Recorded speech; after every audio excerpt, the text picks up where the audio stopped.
Qatiq ichgan odam boshqalarga nisbatan allergiyaga kamroq chalinadi. Qatiq allergiyaning dushmani. Buni eshitib hayron qolishingiz mumkin, lekin allergiya qatiqdan qo'rqadi. Tailandlik olimlarning xulosasiga ko'ra, qatiq qancha ko'p iste'mol qilinsa, organizmda allergiyaga qarshi immun javobi shuncha kuchli bo'ladi. Nega aynan qatiq? Uning tarkibida yashil bakteriyalar, probiotiklar bor.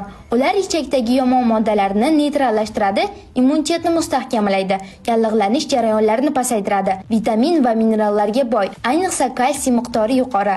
Bugun allergiya nafaqat gulchangidan, balki oziq-ovqat, havo, hatto stressdan ham kuzatilmoqda. Shuning uchun ham organizmni doimiy, tabiiy ravishda qo'llab-quvvatlab turish lozim. Va buning eng oddiy yo'li har kuni bitta stakan qatiq, arzon, tabiiy har kuni iste'mol qilish mumkin va bezarar. Bu videoni qatiqni sevib iste'mol qiladigan tanishlaringizga yuborib qo'ying. Bizni kuzatishda davom eting, chunki siz bilmagan sira xabarlar hali oldinda.